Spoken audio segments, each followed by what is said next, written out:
SEC Stuff. I'm Emma, back with Molly, talking about our 2025 preseason predictions for our SEC teams. And today we're talking about Mizzou. Now, Mizzou just had back-to-back 10-win seasons just for the third time ever. Most people are expecting a big step back, but Missouri is not buying it. Eli Drinkwitz wants more. An SEC title, CFP bid. This is uncharted territory for Mizzou. Big picture here, they lost QB Brady Cook and top wide receivers Luther Burton III, Leo Weiss, but there is no rebuild. Missouri landed top 7 transfer class. Drinkowitz said, "We're trying to do things that have never been done." So we're gonna see. I mean, history's on the line. If Missouri can get 3 straight 10-win seasons, like that would be amazing for them.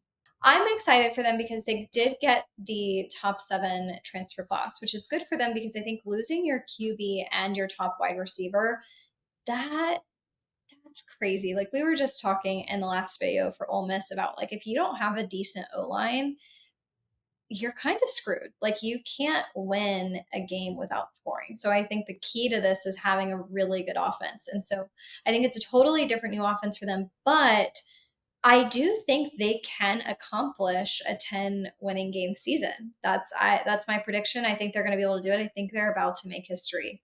And speaking about the offense, we don't know who the quarterback is yet. We have 2 choices. Beau Pribula, he's the dual threat transfer from Penn State. He took a big NIL deal to come to Columbia. And then you have Sam Horn, who's a former 4-star with a big upside but no career stats.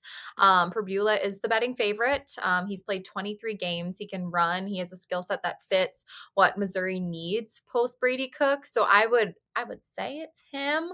But they're still in their QB battle. We'll see who does the best during training camp. And obviously, if you're not great in like the first 1 or 2, 3 games, you could always get benched. So the competition never ends for starting QB. So that is a big question mark, and that's scary a lot of the times when you don't know who it's going to be. But obviously, Pribula is the favorite here. So we're going to see what they do.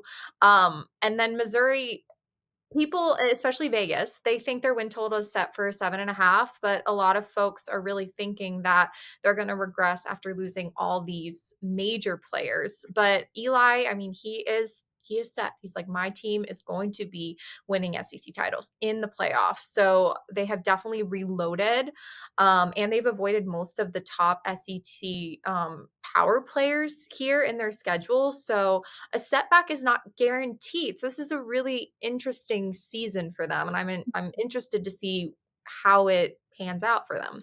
Yeah, I mean, they also have new wide receivers. They've got Kevin Coleman. He's a junior.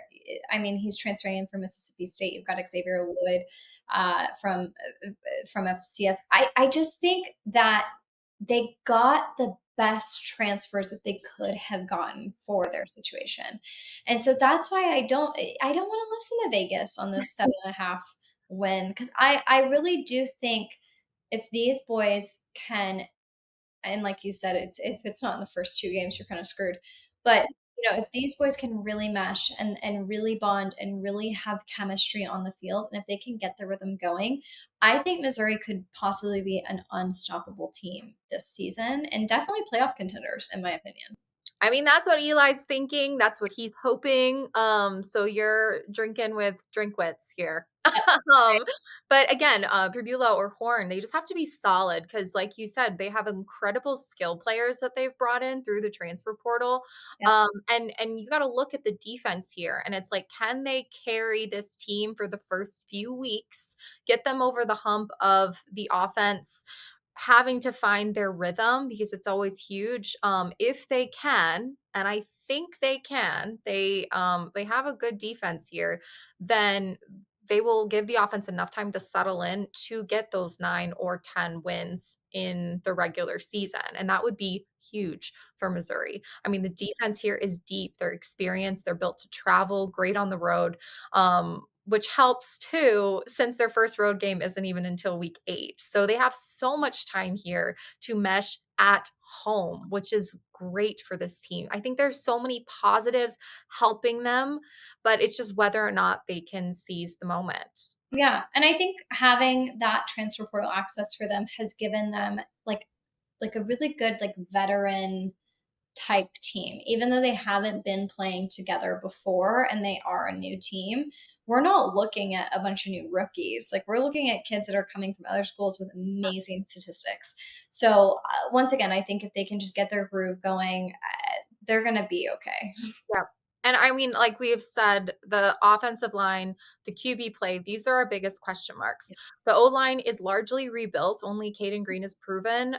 If they cannot protect the QB, especially early in the year, it could stall drives. It could force the defense to carry too much, Yeah. which is not great at all. And then Missouri's offense worked when Cook made smart decisions. He ran when he needed to.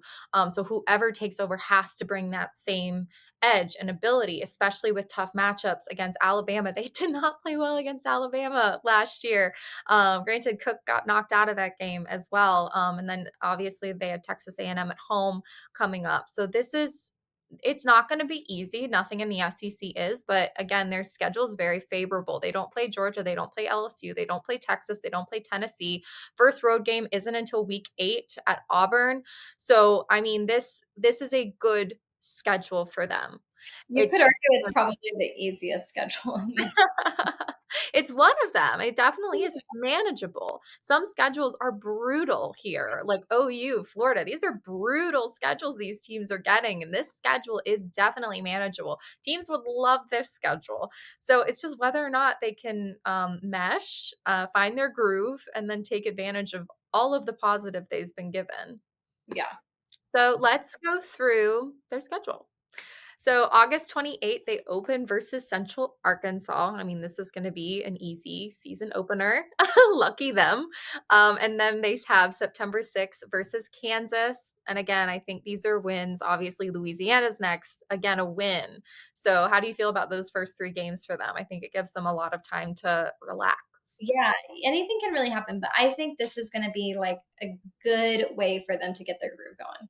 I agree. And then we have South Carolina, and I always love South Carolina. I say it every freaking episode. So I think this is a toss up. It could go either way, but home field advantage matters, and they have it. So I am picking Mizzou to win here.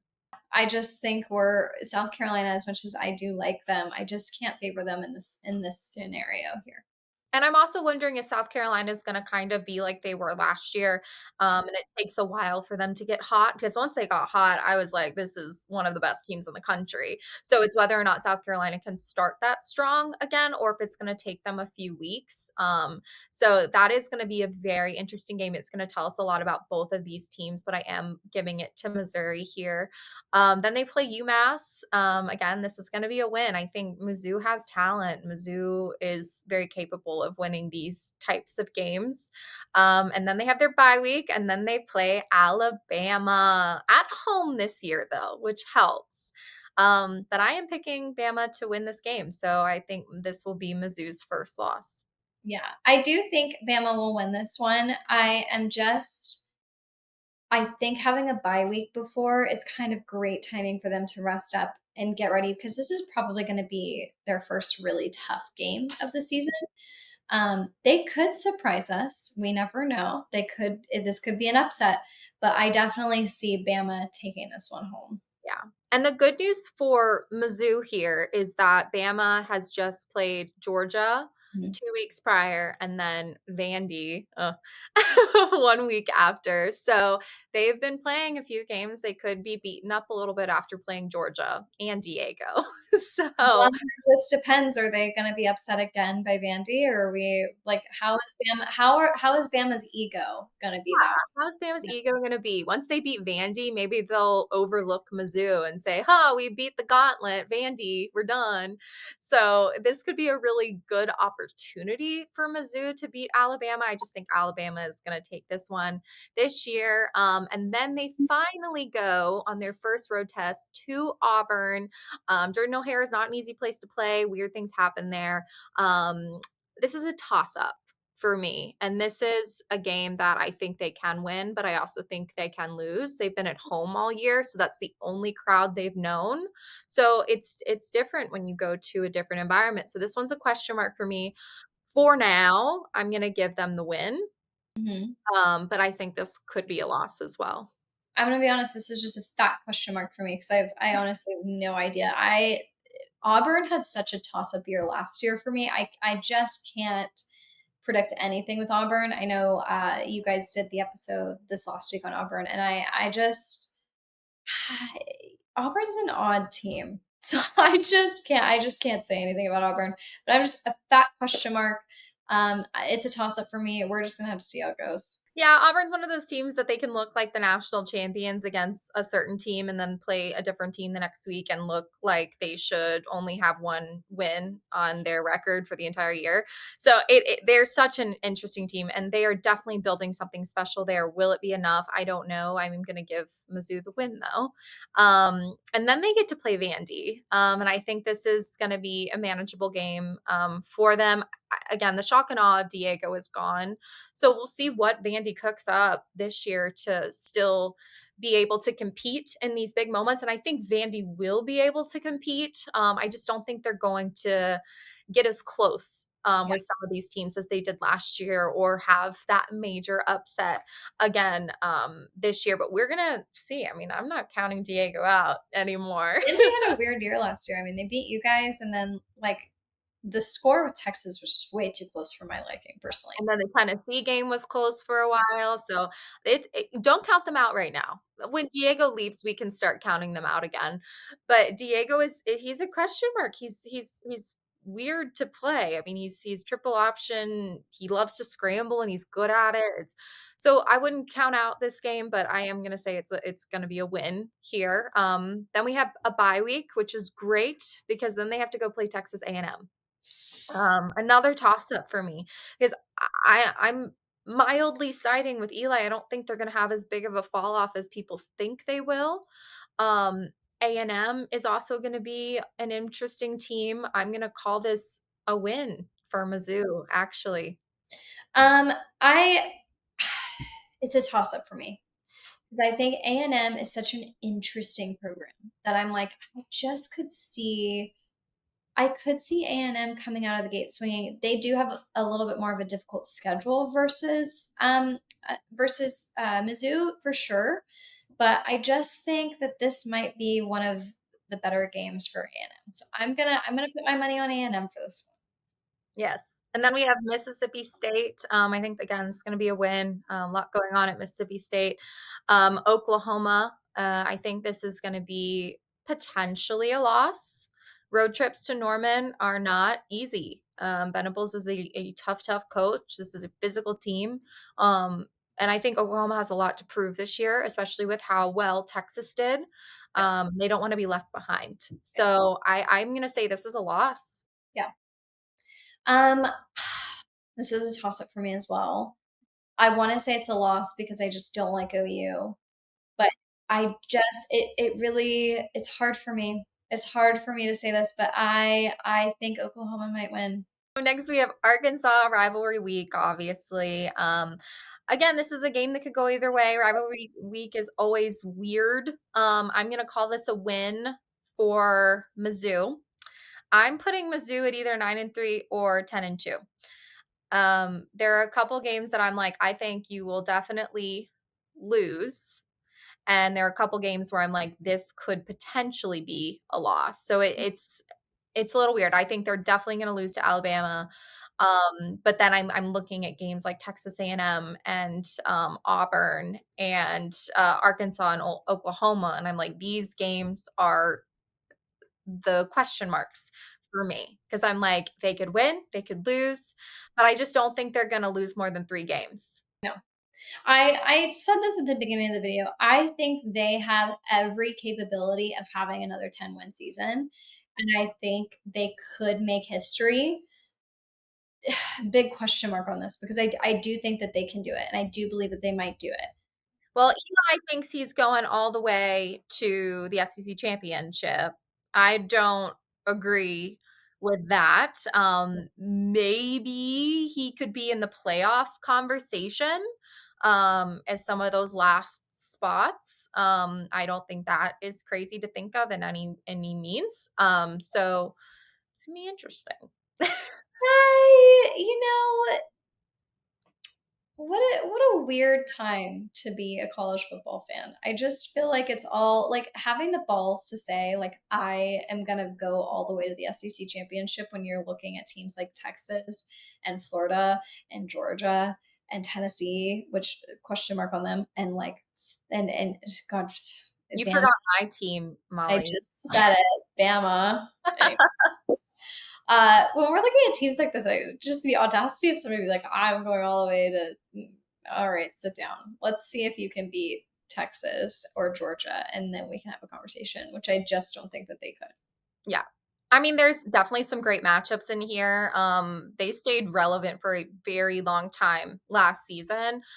So it's exciting. It's exciting for sure if you are a Mizzou fan, especially if everything meshes well, but that's what every team here is hoping for. Um, so again, very interesting. I'm interested in this whole season. We're filming, it's mid-July, and I'm ready for football. So We've got a month and a half left. as soon as 4th of July hits, I'm like, it's time for pumpkin spice Oh latte yeah. and football and the sun to go down a little bit earlier. I know I love the sun being out till 8:30, but I also love fall, and I think it's just the ambiance of football and like even basketball kind of starts in the fall. You just got like all these sports going and pumpkin and apple everything. So the 4th is over. We can move on. I know, fourth's over. I'm ready for football. I'm watching the quarterback documentary right now on Netflix. I'm watching Joe Burrow and Jared Goff play my guy, Jaden Daniels on the Commanders, and I'm just like, I'm ready. I'm ready for all this to come back. The Commanders just unveiled they're going back to their traditional uniforms.